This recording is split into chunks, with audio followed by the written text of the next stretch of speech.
Hormatly dostlar we tanışmışlar. Özbeşinlerlik men YouTube'umu görýänlersiňiz. Men nimek menlik etme o geçkizat. Yani onu etjek bolýan adım Tuwak Kılıç. Kärer özüňi tanıştyrsaň gowy boljak diýelim. Men adım Tuwak Kılıç.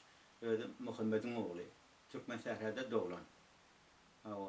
Türkmen şäherinde doglup ýanky İran'da rewlüsi ýagdaý boldy. Nime diýäs zelzeleye siyasi titreme oldu. Yağday oldu. O da köp adamlara ziyan getirdi. Hadirem ziyan getirtiyor. Köp adamlar mecbur oldu. Yurt terk etmek için, fikirler için, düşünceler için, alparayan fikirler için. Bizim şolun biri, adam mecbur olup Türkmenistan ata vatanımızda 1983 yıl 25. mayına terk edip olup giyirmeli olduk. Mecbur yağdaydı. Türkmenistan ata vatanımız, ilimiz, günümüz, doğan kardeşlerimiz, devletimiz bizi ucun açıp aşardı. Bunlar elinden gelen kömekleri ettiler, yeçilik ettiler. Cai meselesini çözdüler, doğru bir kıyınçlık yağdaylar çektik. Okuma meselesini çözdüler. Ondan sonra başka meselelerimiz vardı, onlar çözdüler. Elbette bir yurda baranda, şu yurtta o meseleleri evinden çözülüp koyuldu yani. Mesela için şu an Kanada devletini yaşapıyor. Kanada devleti gelende sana dil öğretmek için bir dillerini muhtına yağda öğretiyorlar. Kaptanlarına ayrıcını veriyorlar.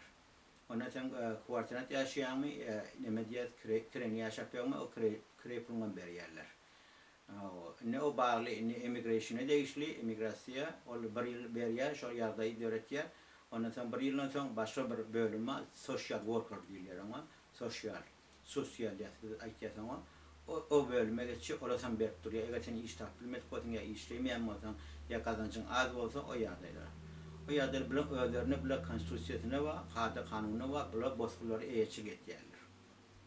Diňe bir Kanada döwleti däde, Şwesiýa döwletem şonýaly, Germaniýa döwletem şonýaly, Fransa döwletem şonýaly, Amerika döwletem şonýaly, başga käbir döwletler şonýaly dawatlary boýnapdyrlar. Müňem siyasi noktaýy nazardan aýtsak, durly ýagdaýlary bar. Şol men bizki bir bölüň aýdaýyn size, pikiriňizi açarýarlar. Bir döwletlerde özlerine gapma garşyklar ýagdaýlar bolýar. O gapma garşyk ýagdaý göretýän adam ýurdun baýlygy, nefti, gazy, pahtasy we başga baýlyklary. Şol pahta, nefte, gazda göz tutýarlar. Göz tutýan şoly öz isleýän bahalaryndan aljak bolýarlar. O alýarlar. Şu isleýek bahasy bilen alyapdyrlar, alýarlar. Ýene şu neftin gazyň puluny şu ýurtdaky pul var, mesel üçin Arap ýurtlara aýdaýyly. Şolara dedem öz ýararlaryny satýarlar. Eger şoňa bardy geldi ortaya satasa, ýa bir öz gapma garşy ýurt satasa, şoňa özleri durly garşyklar goýýarlar. Durly informasiýalar ýaratýarlar. Radiodan, telewizordan, gazetlerden, ondan sonra saytlardan, ondan YouTube'lardan durly ýagdaýlar. Onunam etýän işler şeýle, o taýy şu ýurtlardan bolaşdyrýarlar durly ýagdaýlar bilen, durly pikirler bilen. O bolaşdyrymyň ola adamlardan ekonomi ýagdaýdan gysyş ýagdaý bolýar, urş ýagdaýdan gysyş ýagdaý bolýar, mejbur bolýar ýurtlaryny terk etmek üçin. Yurtlaryny terk edip oturan şu açarlar we onunki biz derýany görüp otyz. Ulu derýada, ulu deňizde ençem adam her ýer garp bolýar. Başga ýurtlara geljek bolup. Ölýär paky olan uşagy bolan zatlar ölen.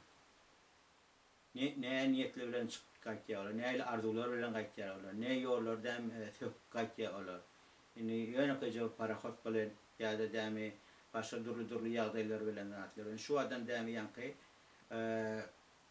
gerekse diýäňiz biz Yunan diýäs. Türkiýe gapdalyna goňçuly ýurtda ençeme o bozgun bar. Ençeme adam bar. Mecbur şu ýurtlara aşyk bolýar, Ýewropa ýurtlary. Sebäbi Ýewropa ýurtlary o ýurtlara görä ganymat. Olara sansy ýok, käbir öz ýurtlaryna sansy ýok, onunam ekonomi gysyş ýok, onuň urş güdenä. O ýurtlarda bolsa şu neft gaz çykyp duran ýurtlarda, baý ýurtlarda bilen urş durýarlar. Şu ýurtlara da aýdýarlar. Ne Awganistana diýeli bolýar, neft çykynak, gaz çykynak. Emma neft çykmasa, gaz çykmasa olarda durly baýlyklar bar, gyzyl baýlyklar bar. Mercan baýlyklar bar. Durly baýlyklar bar. Onda Helmand diýen şäherini gödäne tutýan Her yıl şu şehirde, şu Afganistan'ın öde yurdun ölüm için çok var yani. Onun bir daha da bir koyuyorlar. Daesh dedi, ya Taliban dedi, ya da Abu Bekir dedi, Al-Şahab dedi, Al-Qade dedi. Dörlü kurumalar şu öder, dörtiyerler şu yönki devletlere karşı. Mesela için Sovyet 1900 hani 83. yılda 83'te başlangalı 80. yılda hava 1980. yılda yani düğüne terese 1979. yılda Sovyet'in koşunu dağda girdi, Afganistan'a girdi. 10 yıl o yurtta bollu. Şuralara ne propaganda ettiler şuraya karşı. Yurda bollu, yurdu da kattılar falan hep talibanlar dörettiler. Daeşleri dörettiler. Talibanları dörettiler. Şu devlete karşı, Necibullah devletine karşı, başka yolbaşçılara karşı. Hatayda Afganistanlı doğrulamı helak boluyor. Ovalini öldürtüyor. Ondan sonra ben gittim Talibanlar eyeçil gittiler devlete. Ona da beter adamlara azar verip dindar öz fikirlerini yürütüp adetten köp adamlar helak ettiler. Köp diyorlar. Böyle bir bahane bilen özleri girdiler. Özleri girdiler, özleri onu metren bulaştırdılar. Hazır bunu çöle adamlar kırılıyor. O zaman fikir ettiğinde bir nereden öğreteceğim? Pasım ne için biz emperyalizmi Amerika diyorlar. Ya Angliyan emperyalizmi baylığı da aktar ne için şu yardımları öğretecekler. Özlerin boyuna lotilerini açarsan aydı otuyorlar. Biz öğrettik şu orada. Ya şu yurtların baylıklarına götürdük yerler. Yani Türkmenistan Atavatan'ın gözümünü skoreyle. Opozisyonu kurama var. Oluyor opozisyonun içinde opozisyon traktörleri ama opozisyonun kepinin grubuna açıpırırlar var. O ayrıtın grubun. Yani şu rolleri oynaklar dedi. O ayrıtın grubun. Yani opozisyonlar ne için hem Amerika golluyor, ya Angalya golluyor, ya da baran yurtta şolar golluyorlar. Ya behbitleri var. Şu yurtları golluyor, şu göz tutuyor. Şu yurdun göstergen yağdayını halamayanlar. Ekonomi yağdaydı olsun, medeni yağdaydı. Şunun için bizim İran devletimizin önkü şavattı. Bir azıcık bir ösüşler gidiyor etti, medeni taraftan. Cemiyetem azdı. O vakit 30 milyon, 40 milyon vardı bari o ay. Hazır olsa 80 milyon, 83 milyon. Türlü aytken fikirleri boyunca. Türlü yağdaylar saytları var, evaplıklara dörde oturuyor. Türlü fikirleri karşı görüldü oturuyor. Ne hemen esasında? Yani sansa yerdir yani. Sansa adam o devlete ziyan, doğru devlete ziyan yetiyor. Devletten mesela halka ziyan yetiyor. Onun sesi kimin gözüne giriyor? Halkın gözüne giriyor. Onun ne için yoluna geçen aklı? Ne için öder şu yağdayları döretiyorlar? Ya öyle behbitler var. Biz hüküm sürmeli, bizim aydamız olmalı. Bizim aydımız olmadı diye, biz devletimizi de bulaştırıp bilyası ya, zargatıp bilyası ya. Öyle adamların özüne karşı ulanıp bilyası ya. Şeyde ben bulanıma motiyorlar. Oraya neyle siyasetler, neyle fikirler öne sürüyor ya. Biz azıcık bir an düşüncemizi, dünya karışımızı azıcık bir giyinetmeli.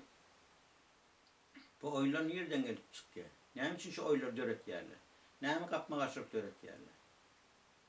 Ne için yurdun içinde bir kabir ösüşler, kabir fikirleri öne sürün aklar. Yettirmeyenler. Mesela başka devletlere bağlı. Eğer sen şu iş etsen sana karşı diye biz ulanırız ya, daşa yurttaki adamlarımız diye. Bizim aydamız edin diye. Bizim aydamız olmalı yani. Nefsin kadın bahasını biz özümüz tasdiklamalı ya, özümüz kesmeli ya. Yani geçişimi de sizden ayırarsın ya.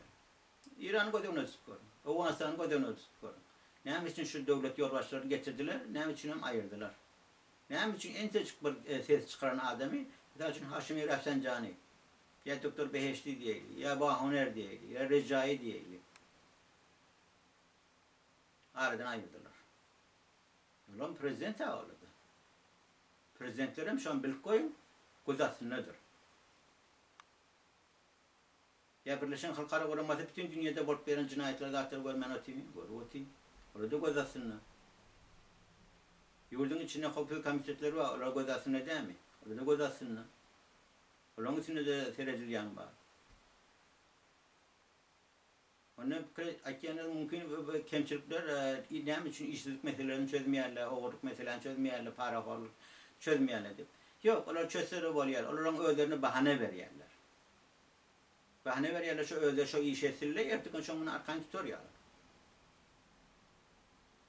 Ben özüme mesela için aydın. Türkmenistan Atavatan'da yaşap ettim.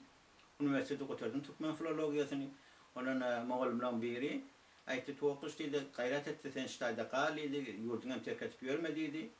Onu şeyle, onu radide sen işlep bilen dedi, üniversitede işlep bilen muallimat dedi, dırırlarda işlep bilen dedi, söylemediydi.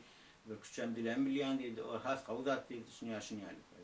Zaten ben çoğağını ayıttım, bağışlan dedim, beren aylığını bilen dedim. Hiç adam etip olmaya dedim. Oğlum için karın doyurma anırtıdırsın dedim. Yöne kaydı dedim, eğneş kalp bulanak dedim. Doğru aytyanlar dedi. Okuvçu talarsın dedi. Zat çok egzamin vakti olur egzaminin ne dersin dedi. Bey dersin şey dersin kaptarlar ne der.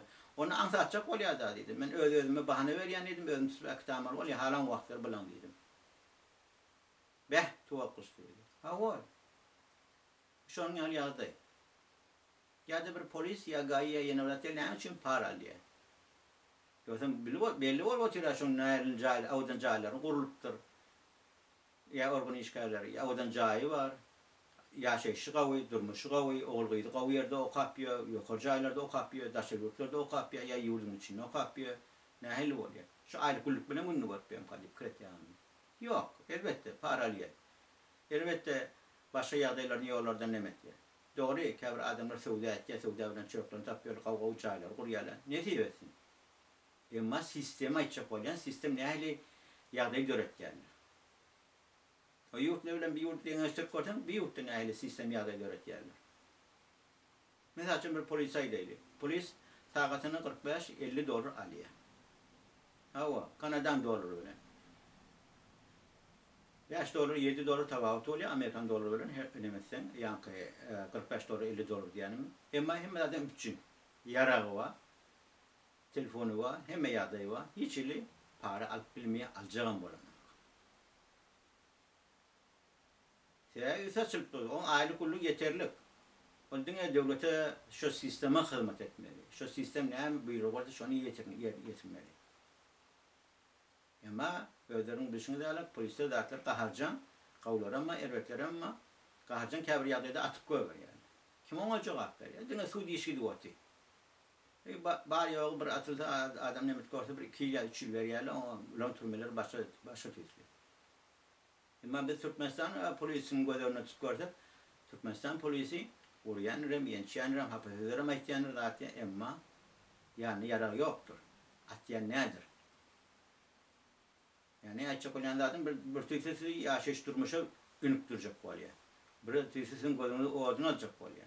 Sizin gözünü oğuzunu almadın siz mecbur oğurluğu etkiyanı başka işlere el vuruyor. Yani oğurluğuna mecbur oluyor, o yağdayı var ki, oğlun uşağını nime saklamalı, karıcağını saklamalı, karı atasını saklamalı. O da mecbur oluyor ki, o ne için onun köküne seyredilmiyor? Şun kökünü düzeltecek ona, şun iştah verilecek olmana, ya kavu aylık verilecek olana. Aylant dolan hemmeden, aylant dolan yalancı dünya var ya. Aylant dolan hemmeden siyasete var ya, siyasetin doğru oyları var. Adamlar bırdatlarını kuymak gelmeli. Korkutuk gelmeli. Çağı varsa onu mektupta urliyat, yenciliyat o taraflarda devletlerde. Öyle geliyorsa kavri yağdayla olan mı kaharını verene ecemiden uğrayat. Yine bizim alan terbiyemiz. Şu terbiye evlenin zorluğu. Şunun için biz bırdat olsa basın kaharımız geliyor. Basın uğraşacak oluyoruz. Basın başka yağdayla görecek oluyoruz. Ne için? Şu alan terbiyemizde var. Ama şağa bile ulu adam yani kuruluşursa, mehri kuruluşursa, savvatlı kuruluşursa, kavu düşünülürse, fikirli dağıtlı, şağa geleceği kavu oluyor. Gelecekte başına çıkıyor. Ayçak olan yağdayım, her bir sisteme, her bir yağdayım, her bir devletin, her bir dağıtın kemçikleri var. Şunun düğün kokunu seyretme, şu düğün koku nereden gelip çıkıyor? Yani için adamlar Kabe yağdayda mecbur oluyorlar. Yurttan çıkmana ya mecbur oluyor şu işlemene, mecbur oluyor erkekler çekmene, mecbur oluyor kalanını satmanı ya fikrini satmanı. Yani gorwatynda daşa ýurtdy. Näli aýtýan pikirlerini atany käbir adamdan öder anan aklar. Ýa arasyna pul bar. Arasyna horda burjuwaziýa diýe. Horda burjuwaziýa diýmek ýagdaý döretmek, ýa-ki pul ýagdaýyny döretýärler. Adamlar pula wasatlanýar ýaly. Adamlar başarsalar gaw jaýlar edinjek. Sığmanaty bilen bir jaýy, iki jaýy. 10 jaýy edinjek. 10 maşin edinjek. 10 hektar, 50 hektar yer edinjek. Aksyjon çawlugyny gowat ýaşatjak. Näme üçin ýalançy dünýä döretdir? Näme üçin ýalançy bolýar? Şu dünýäni haýygaty öwrüp bolýar. Emma etmeýärler. Etçegen bolan aklay. Etçek odur näme ol papkala adamlar, o ýolbaşlar zatda näme gerek bolupdyr. Men bir käbir pikirleri öňe sürüp bilýän milletiýany, gaýy ýa başga ýagdaýlarda zatda aradan aýyp bolýar. Aradan aýyp bolýan ýok men näme oly işlemek. Eger adamlar aňçynjy düzü bolsa, medeniýet ösen bolsa, adamdan kemçikli hatary her bir meselesini çözülen bolsa, geleceğini şon kredilen bolsa, näle bolýar Sowet Soýuzy döwrüne çağlar bagyna berilýär, çağlar bagyna soň mektebe berilýär, mektepden uluja ýokary hojaýa berilýär. Hemme zadyň ýeri bar, ertesi gün iş okuwmy otursa da ertesi gün iş teýýär. Lenin alparan programmasy. Leninin alparan programmasynyň gowlary gaw tarafynma, ýere tarafynma. Stalin kam şon ýaly. Khrushchev kam şon ýaly. Brezhnev kam şon ýaly. Cherninkov şon ýaly. Andropov şon ýaly. Dann getirdiler Yeltsin alkoholiği ýurdy, targatdy. Kärarakany gawalady, hawa gawalady, siz käbiriniň çöregi etdiňiz. Jaýyňyz bar, gaw ýaşaşyň durmuşyňyz bar. Emma garyp benele garyp ýaşady. Garyba ýaşap ýörler. Şu garyplygy bilen garyp pikirleri etden, mejbur etden, oğurluk etden, psixolojik ýa başga ýerde türmäge düşüp ýörler. Birinde türmeden şoraň üstüne çöregi ýörler. Görýärmi sistemäň guruluşyny? Masalan biz aýtýas 21-nji asyrda ýaşap ýörsiýiz. 21-nji asyrda haýsy aňçynja bilen pikirleri ýaşap ýörsiýiz. Nirek barýar biz, nirek alyp barýar. Näme üçin oturan parahat ýurdy, başga tarapdan bulaşdyrjak bolýar. Bir daşar ýurtly ýa bir demele uly neftlen, gazlan, banklan ýolbaşlary biziň ýurdumyzda ýa biziň özümizde rahmet eder. Görýärmi näme biziň ýurdumyzda näme sırşyny ýadylar döretýärler. Şonuň üçin äge bolan. Kredin düşünjen görün näme ösen ýurty bana men özüm görüp otyşdaýdy. Kanadada meni bir adam aňym bar, düşünjem bar. Sowuk ýerde ýatýarlar adamlar. Shelter bar, jaý bar, ýörite ýatmany, iýmany, içmany. Muhtuna berýärler şo zatlar. Emma zatlaryny ogurlaýarlar, tenne degýärler, azar berýärler. Adamlar çykylgysy ýagdaýda galypdyrlar, däherläpdirler. Adam däherlerde gotordan ýaşaýyş durmuşy. Ne ölýär, ne gülýär. Garypligym şoň ýaly. Ne öldürýär sen, ne güldürýär seni. Men o man täziriň başyndan bir zatlar aýdyp biziň kelläňiz agyrçak bolmadymda, käbir düşünjeleri, käbir pikirleri siz bilen böleşjek boldum. Azıcık bir düşünşeýleň, azıcık bilen näqidämiz oglalaryň ýetişip gelýär. Ertesi gün okuwy ýerleşdirmeli.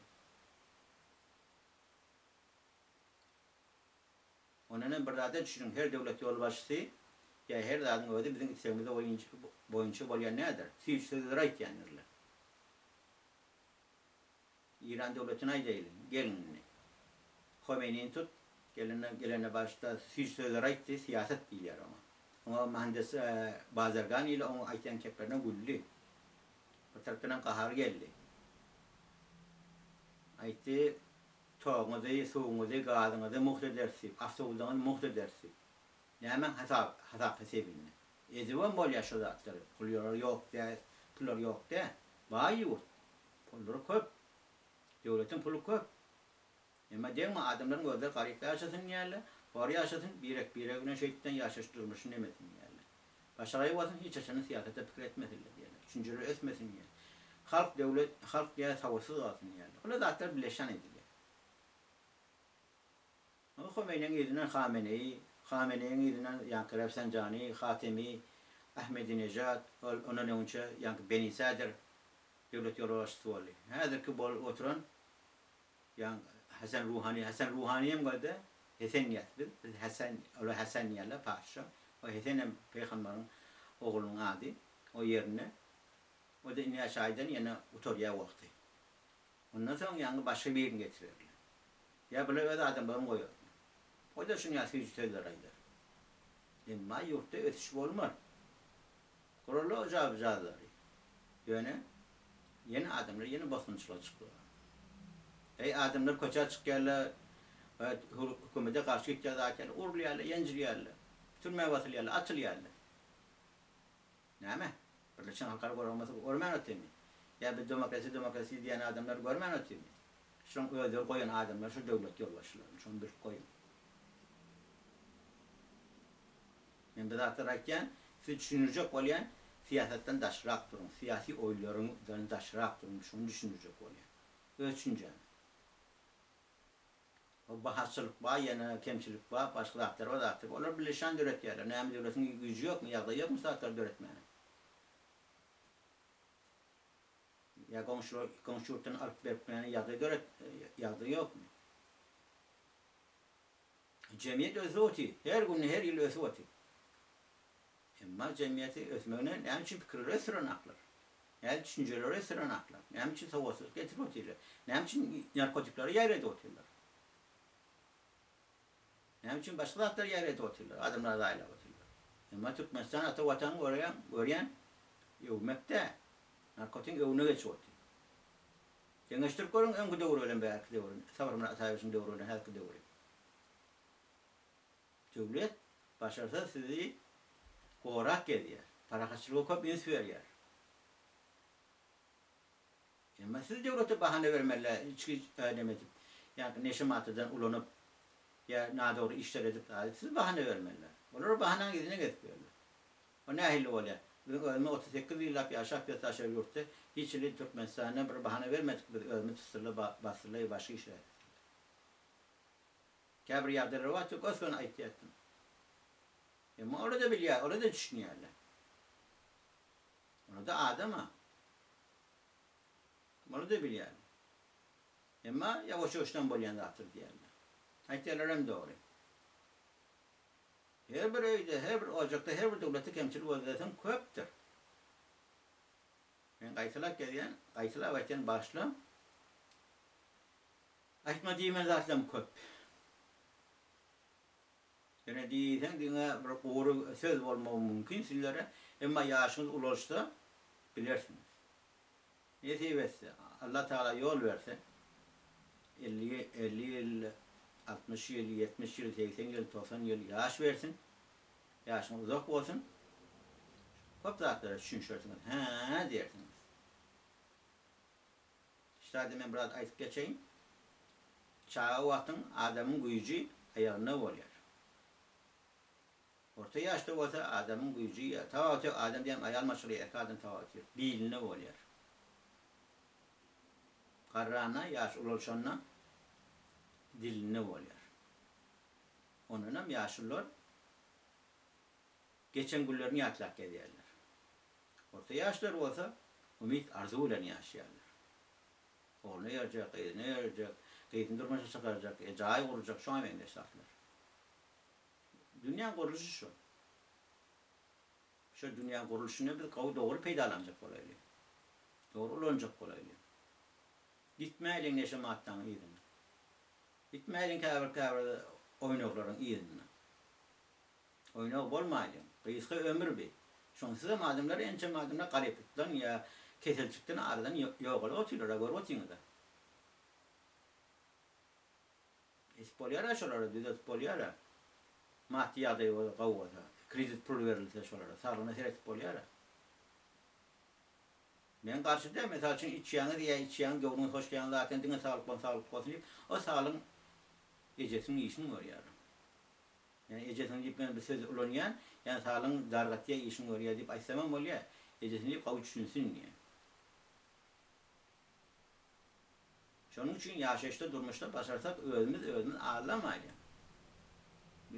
Bolaýlyň okumyz bilen, bolaýlyň işimiz bilen, bolaýlyň kazancymyz bilen, bolaýlyň enemizin atamyzyň tejegleri bilen, eneme atamyzyň pikirinden çykmaýly.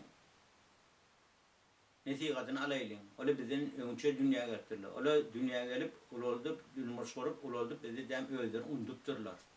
Ama biz düşünýärdik. Umma janyňa sag bolsun, başyňa dik bolsun. Men hiç açan hiç yerde kelleňizi ağırtmak, wasyňyzy almak, boş gürrüň etmek niyetim yok. Yani ýaşaşymda durmuşdan köp tatil geçirdim, ýene geçiremiyorum, ýene geçirerim. Allah Taala ömür berdi. Yani şolar siz bilen bölüşer. Demek bizden size, menen size ýadygarlyk galsyn. Ýa-da şo güler ýüzüňiz, nurany ýüzüňiz hiç açan hiç ýerde solmasyn. Hiç açan adam mertebesi kemsitmesin. Siraýlyň wartanymyzy, ilimizi, günümizi. Men aýtýan sözlerimiz radioda, telewizorda, gazetde, ýa-da aýdylýan däldir. Aýtmaýala sen çilim çekme dip, ýa ara geçme dip falan pemizdan dip. Onu aýsyryk gaýtan beter etýän. Döwlet hiç için aýtmaýsa çilim çekin ýa ara geçin ýa nasatyň ýa falan pemizdan zat dip.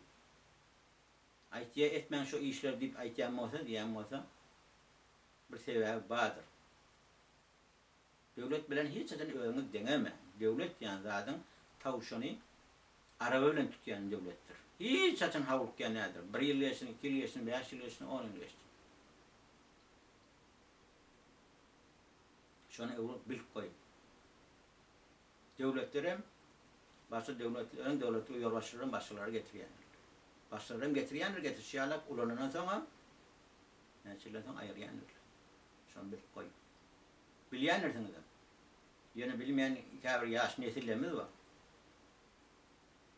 Olar üçin aýtýan, olar aýtmaly diýmeli bolýar. Hay enata, dam oglydyň üçin özler gartýarlar, özlerine ýaşaşyň durmuşyny izlemelýär. Näçek durmuşyň ýazgyzy şonu ýaly. Tagdyr diýilýär şonu ýaly. Başyňyz dik bolsun, janyňyz sag bolsun. Ýene pikirlen bölüşerim siz bilen.